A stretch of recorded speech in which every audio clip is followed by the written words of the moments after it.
Baiklah, perkenalkan, nama saya Elizabeth Ika Novianti dengan NIM 2004-3008 dari Prodi Akuntansi.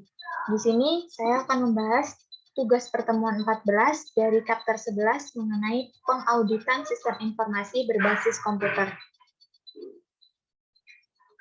Di soal yang pertama, itu ada pertanyaan dari diskusi nomor 11.1 mengenai tingkatan mana yang seharusnya dimiliki auditor terkait keahlian komputer untuk menjadi seorang auditor yang efektif. Nah, keahlian yang seharusnya dimiliki oleh seorang auditor adalah yang pertama itu pengetahuan yang luas dari komputer itu sendiri. Nah, pengetahuan tersebut mencakup tentang seluk-beluk perangkat keras, perangkat lunak, lalu komunikasi data, dan aplikasi akuntansi itu sendiri.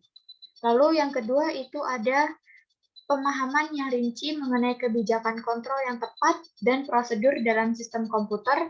Lalu yang ketiga itu kemampuan untuk membaca dan memahami dokumentasi sistem.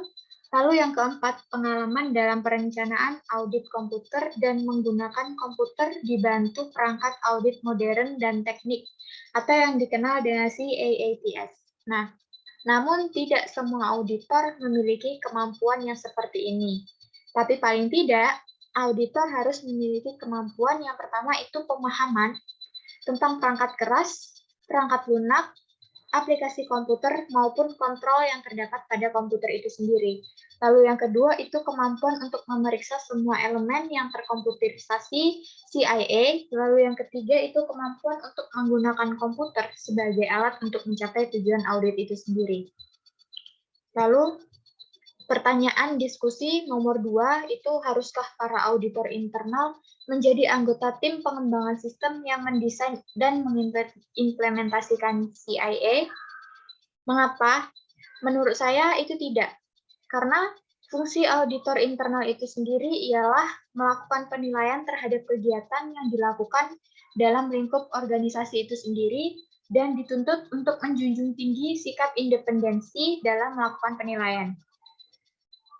Lalu ketika auditor internal diharuskan untuk turut serta mengembangkan sistem informasi akuntansi, maka dikhawatirkan dapat mempengaruhi penilaian terhadap sistem yang dijalankan dan akan menyebabkan laporan yang dihasilkan itu bias dan tidak objektif. Singkatnya, seorang auditor internal seharusnya hanya difokuskan dalam penilaian laporan organisasi dalam perusahaan itu sendiri dan tidak boleh terfokus pada pengembangan sistem desain sistem informasi akuntansi itu sendiri.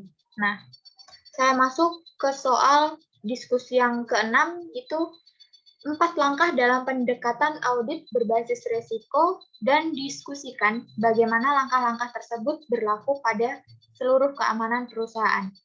Nah, yang pertama itu ada menentukan ancaman-ancaman, di dalamnya itu ada kesalahan dan ketidakberaturan maupun penipuan yang akan dihadapi perusahaan itu sendiri. Ini adalah sebuah daftar dari penyalahgunaan dan perusakan yang secara kebetulan dilakukan maupun secara disengaja dilakukan pada sistem informasi terbuka. Lalu yang kedua itu ada mengidentifikasi prosedur pengendalian yang mencegah, mendeteksi, ataupun memperbaiki ancaman. Nah, hal tersebut adalah seluruh pengendalian yang harus dipertimbangkan manajemen dan harus diperiksa dan diuji oleh auditor untuk meminimalkan ancaman. Lalu yang ketiga itu ada mengevaluasi prosedur pengendalian yang dilakukan dalam 2 cara. Yang pertama itu sebuah tinjauan sistem atau sistem review yang menentukan apakah prosedur pengendalian tersebut benar-benar dilaksanakan atau tidak. Lalu yang kedua itu ada uji pengendalian atau test of control yang dilakukan untuk menentukan apakah pengendalian yang telah dilakukan tersebut berjalan dengan sesuai rencana. Nah, langkah yang keempat itu mengevaluasi kelemahan pengendalian untuk menentukan dampak dalam jenis, waktu, maupun tingkatan. Nah, jika auditor menentukan bahwa resiko pengendalian terlalu tinggi karena sistem pengendalian yang tidak memadai, auditor harus mengumpulkan lebih banyak bukti lagi. Lalu kelemahan pengendalian dalam satu area ini mungkin dapat diterima jika di dalamnya terdapat pengendalian kompensasi dalam area lainnya lagi. Lalu saya akan masuk ke pertanyaan keempat itu dari pertanyaan permasalahan nomor 11.1. Akankah saya akan menerima atau menolak hal-hal berikut? Dan apa alasannya? Yang pertama itu menerima atau menolakkah rekomendasi agar departemen saya bertanggung jawab untuk perauditan atas faktur pemasok. Nah, menerima rekomendasi tersebut karena tanggung jawab atas audit dalam internal organisasi adalah tanggung jawab dari auditor internal itu sendiri. Lalu salah satu poin penting dari ruang lingkup auditor internal ini adalah penggunaan sumber daya yang ekonomis dan efisien. Hal ini berkaitan dengan audit awal faktur dari pemasok. Nah, di sini auditor internal ditugaskan untuk menilai apakah barang yang tertera di dalam faktur tersebut sudah sesuai atau belum. Lalu saya masuk ke menerima atau menolakkah permintaan agar Anda membuat saran selama pengembangan sistem. Nah, sebagai auditor internal, sebaiknya menerima permintaan saran selama masa pengembangan sistem karena auditor dalam praktiknya dapat memberikan jasa konsultasi manajemen. Jasa tersebut berupa pemanfaatan keahlian auditor untuk memberikan masukan terhadap pihak manajemen selama masa pengembangan sistem agar sistem yang dihasilkan sesuai dengan standar dari perusahaan itu sendiri.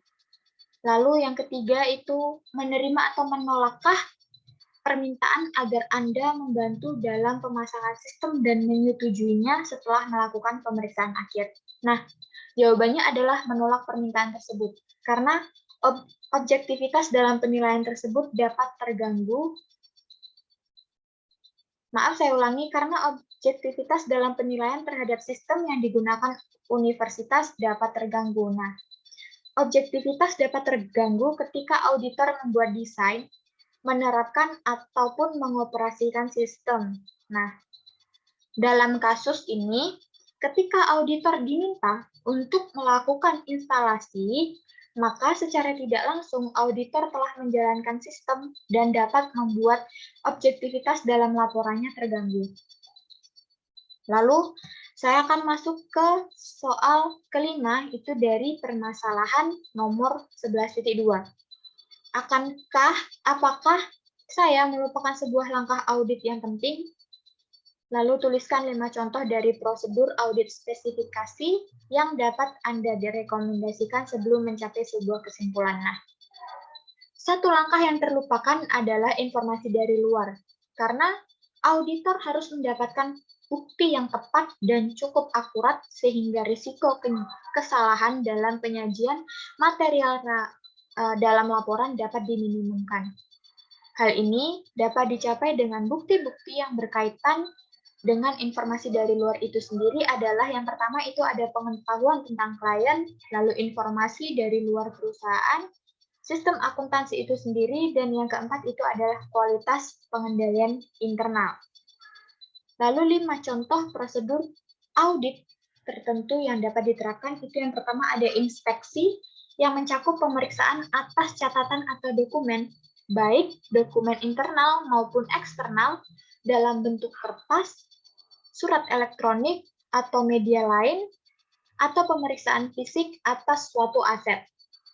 Lalu yang kedua itu ada observasi yang merupakan pengamatan langsung terhadap proses kinerja dalam suatu perusahaan itu sendiri. Lalu yang ketiga ada konfirmasi eksternal yang merupakan informasi dari pihak ketiga yang sudah mahir atau ahli di bidangnya dan merupakan pihak independen terhadap perusahaan itu. Lalu yang keempat itu ada pelaksanaan kembali atau re-performance yang merupakan pengujian auditor secara independen terhadap proses atau pengendalian akuntansi dari klien. Lalu prosedur kelima itu ada prosedur analisis yang merupakan pengevaluasian atas informasi keuangan yang dilakukan dengan menelaah hubungan yang dapat diterima antara data keuangan dengan data non-keuangan. Nah, 5 contoh prosedur audit ini saya ambil dari buku auditing yang berjudul Pengauditan Berbasis ISA, edisi kedua di halaman 228-229. Sampai di sini saja presentasi yang saya lakukan. Ada janggal dan salahnya saya mohon maaf. Terima kasih.